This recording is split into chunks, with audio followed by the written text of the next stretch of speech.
Okay, I'm probably going to be making this argument and variations on this argument several times. So it's bound to get annoying.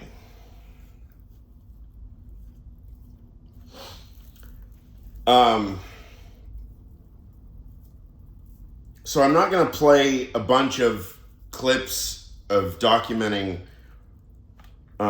discussion about Noam Chomsky because it's fairly readily available and there's actually not that much discussion of it, and most of it's a couple of years old.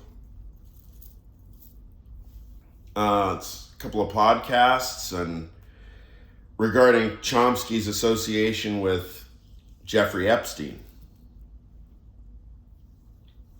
Now, there's a kind of general sentiment that seems to be being expressed that people are heartbroken because they like Chomsky's political theory. But he doesn't have a political theory, first of all. Not that I can tell.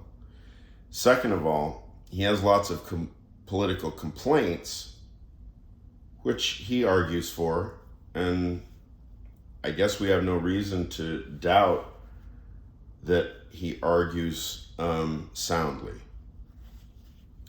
But the thing that's always been curious to me about Noam Chomsky is not the letter, the de jure letter of his politics, whatever it is, but the de facto reality of how that manifests in his work. Now, linguistics does not tend to be open to interrogation the same way that Noam Chomsky represents that political discourse is open to certain kind of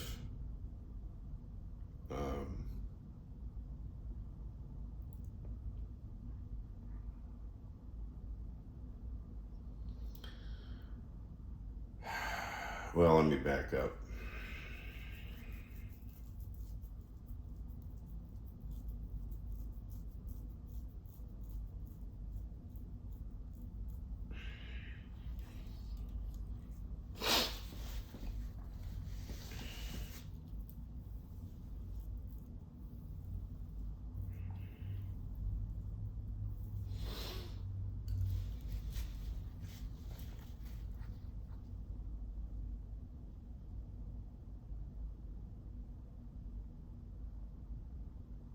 The socio-political civic environment has changed.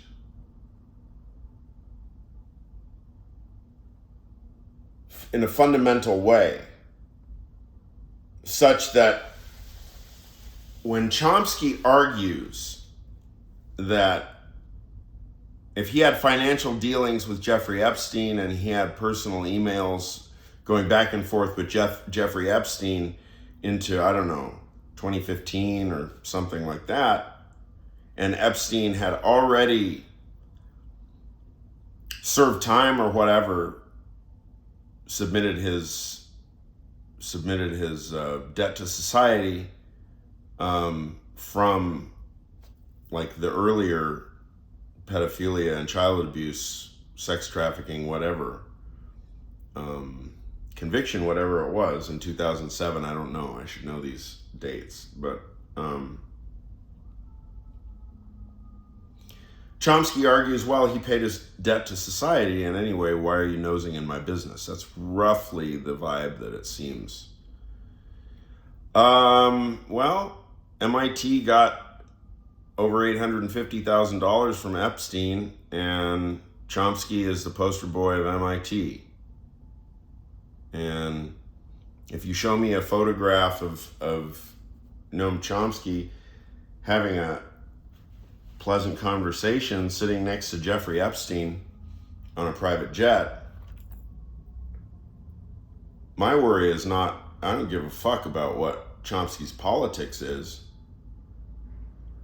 What I'm interested in is how this is influencing his linguistic theory. Now, he will argue, well, linguistics is mathematics. So, what are you going to argue, that the personal life of mathematicians affects their work? Of course I do. I'm a fucking mathematical intuitionist. You better believe I argue that. In the Minimalist program, in the introduction, see, this is the book. In the introduction to the Minimalist program on page 2, he says, the Minimalist program shares several underlying factual assumptions with its predecessors back to the early 1950s.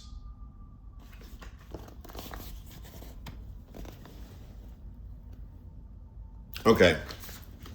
What happened in 1949?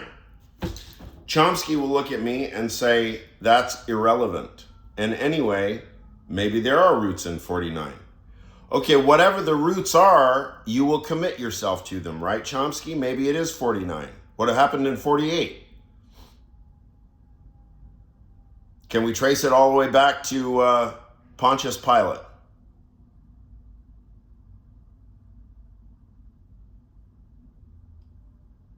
Solomon II, 70 AD, or whatever. What can we trace it back to?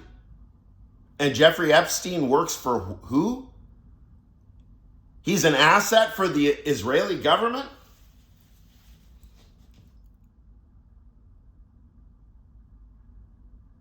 So this big swinging dick MIT donor who's driving Chomsky on the private jet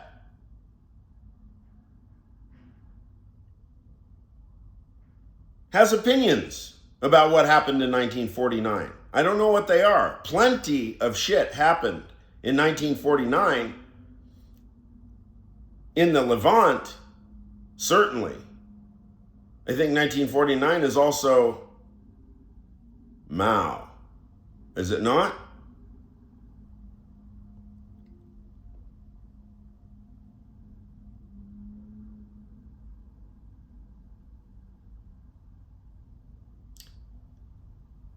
My point is not that there is some ethical ground that we're reasoning from whereby, we pass judgment on Chomsky. My problem is about the transparency. If he never brought Jeffrey Epstein into the linguistics classroom, then who knows how Chomsky's view of 1949 or 1950 or Zelig-Harris or whatever the fuck, right?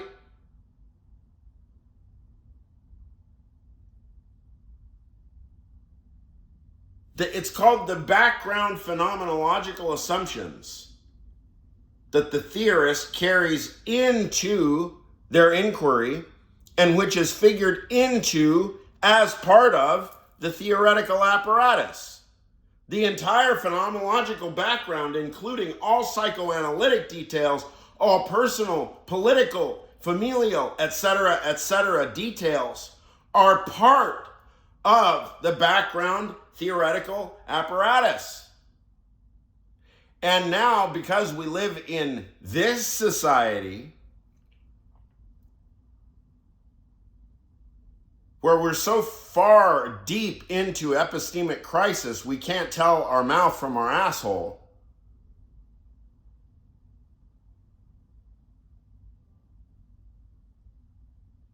The only way, and this sounds bold, I guess, the only way,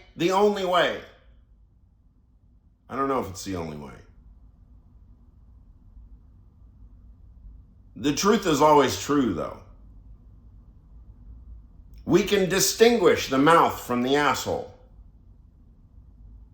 It's very easy to distinguish because these are matters of immediate human experience. Once mediated signification comes into play, whether it's ideology from your parents or from your fucking device screen, that's distorting everything in very simplistic ways. Well, that's what it's like to be a human thinker. But those need to be cataloged, axiomatized. When I was 11, my mother walked in on me masturbating. When I was 45, I was with a woman and a hemorrhoid burst and blah, blah, blah. All of these details. I've never been raped, but if I had been raped, all the rapes. If I had been a victim of rape or a perpetrator of rape. So if you look like I've been rifling through all these Epstein things off the DOJ website, or I think it was actually a screenshot off of like CNN or something. And, it shows, of course, we've got the whole, sex offender in your neighborhood kind of obligation. Go door to door and say, hi, nice to meet you. I'm your neighborhood sex offender. Right. So, but it has it printed in Epstein's passport. It looked like it was like laser printed on one of the back pages that normally gets stamped. It says that this passport holder is a registered sex offender. I guess that's like James Bond level sex offender when you have the government documentation that says official sex offender of the U.S. government.